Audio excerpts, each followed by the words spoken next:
Buckle up, everybody. We're diving deep into the aftermath of the 2024 election. Still processing it all, to be honest. I hear you. It's a lot to unpack. But sometimes, you come across something that really makes you think. Like connects the dots in a way you didn't expect. Exactly. We've got two sources today that do just that. Yeah, you put them side by side, and it's kind of unsettling. Unsettling, but important, right? Absolutely. So before the election even happened, we had journalist Chris Hedges. Wrote this really thought-provoking piece. He called it get this, a civil war within capitalism. I mean, talk about a strong image. Right. Then, after all the votes are counted and the dust settles, we get this statement from Bernie Sanders. And he's not holding back either. No, he's pretty clear that he thinks the Democratic Party is failing the working class. So what we're going to do today is see if Hedges' analysis from before the election can actually help us understand what Sanders is talking about. Like, did Hedges see this coming? And if so, what does that mean for the rest of us? Okay, so let's start with Hedges' framework, right? He basically says there are these two forces, two sides, battling it out within capitalism itself. And he gives them these really catchy names. Housebroken Capitalism versus Warlord Capitalism. I mean, you got to give him credit for that, right? Makes it memorable for sure. Yeah, and they really do represent very different approaches to power and wealth. So, Housebroken Capitalism, what's that all about? It's like the more traditional corporate-driven side of things. Okay, I'm following. They want stability, predictable policies, working within the system, even if it's flawed. So the play-by-the-rules crowd.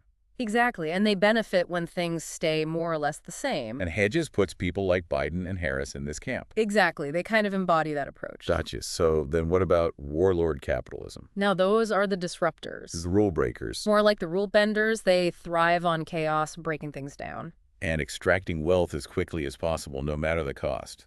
You got it. Hedges puts people like Trump, Musk, Thiel, even Adelson in this category. So it's like two totally different playbooks for how to win at the game of capitalism. That's a great way to put it. But here's what's interesting, and this is where Sanders' statement comes in. Okay, I'm listening. It seems like both of these playbooks, whether you're housebroken or a warlord, they end up having a similar impact on working people.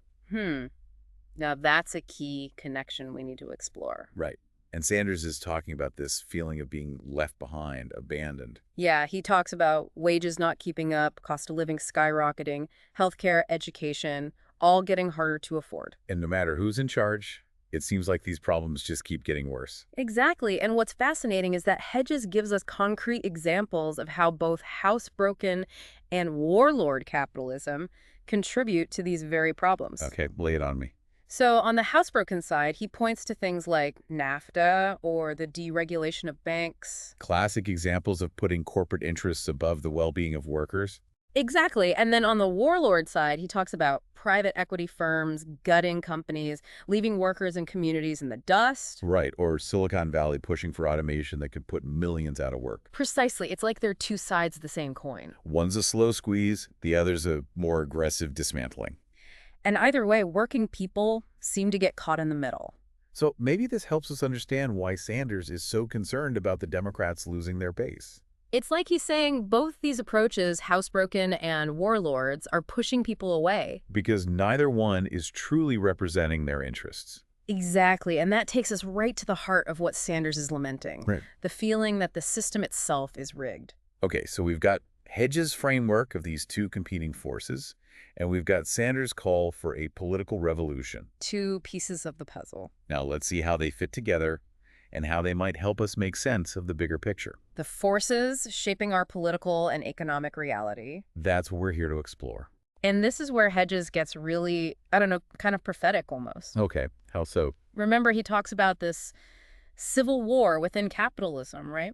Well, he says both sides, housebroken or warlord, they're kind of pushing us towards the same endpoint. Oh, that doesn't sound good. What is it? He uses this term from Sheldon Wolin, a political theorist. Oh. He calls it inverted totalitarianism. Whoa, that's a mouthful. I know, right? But stick with me. It's a powerful idea. Okay, I'm all ears. Basically, what it means is democratic rights, they can be eroded, but not in this, dramatic, overthrow or dictatorship kind of way. Not a sudden coup or something. Right. It's much more subtle, like a slow creep, almost invisible. Okay, I'm starting to get it. It's like corporate power just keeps growing, public institutions get weaker, and people just get more and more apathetic. So it's not that freedom is taken away, it's more like it just fades away. You got it. And Hedges argues that both housebroken and warlord capitalism, they feed into this. Both sides lead to the same bad end. In a way, yeah, think about it. Housebroken capitalism.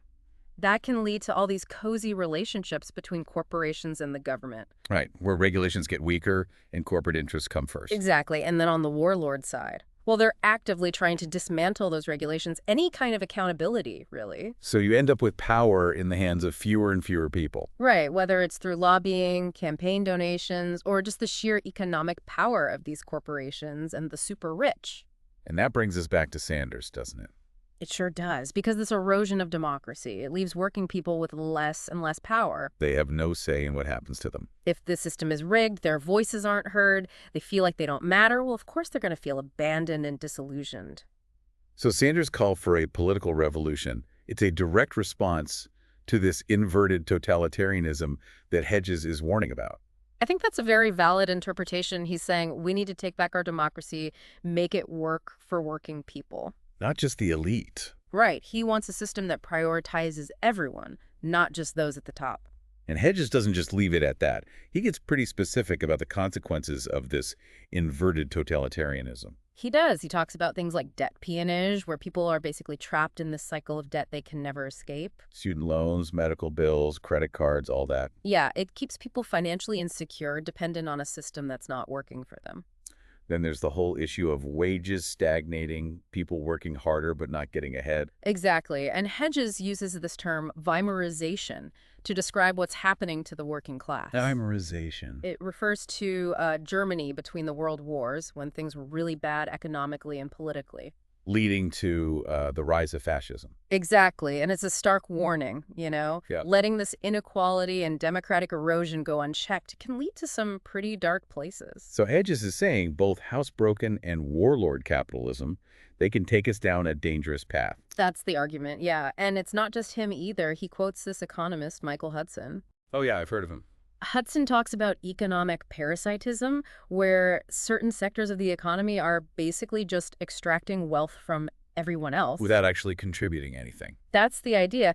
And Hedges even ties this back to Karl Polanyi. The guy who wrote The Great Transformation. That's the one Polanyi said, when the market is allowed to dominate everything, it can actually destroy society itself. Wow, that's pretty heavy. It is, and it makes you wonder, are we on that same path? Are we destroying ourselves because of greed and putting profit above everything else? That's the question, isn't it? That's the big question, isn't it? Like, if both these ways of doing capitalism, housebroken and warlords, if they both lead to bad outcomes, what are we supposed to do? Where do we even go from here? Well, I think that's exactly the challenge that Sanders is putting forward. You know, he's not just criticizing things. Right. He's actually calling for a totally different way of thinking about politics, about the economy, about how things work. Yeah. He uses this phrase, political revolution. Right. And whether you agree with, his specific policies or whatever. Yeah. I think the main idea is really powerful, this idea that things aren't working and we got to be willing to fight for something better. And I think what makes Sanders' message hit so hard, especially alongside what Hedges is saying, is that he's not talking about just little tweaks here and there. No, he's talking about real change. Like a fundamental shift in who has power. Yeah, exactly. Like, we need a system that puts people first, not just the profits of a few. A system where things like healthcare, education, a living wage, they're not just for the wealthy, they're for everybody. Right, it's about basic rights. And he's saying that's only going to happen if enough people demand it. That we need a mass movement. A real grassroots uprising across all those divides, people coming together to demand a fair system. And that's where Hedges' analysis is so helpful, because it shows us what we're up against. Right. It's not enough to just vote for different people or tinker with a policy here or there. We got to address the root cause, the systems themselves that create inequality, that chip away at our democracy. Exactly. And I think that's what this deep dive has been all about, right? Not just the 2024 election, but the deeper forces shaping our world. And realizing we have the power to change those forces. So it's not all doom and gloom. Definitely not. The future isn't set in stone. It's something we create through the choices we make, the actions we take. But what's the takeaway for you, dear listener? It's that you have a role to play. in all of this. Your voice matters. And together we can build something better. A future where democracy actually works for everyone, where everyone has a chance to thrive. Not just a select few. So stay engaged, stay informed, stay active. Because this fight for a more just world is far from over. And as always, stay curious.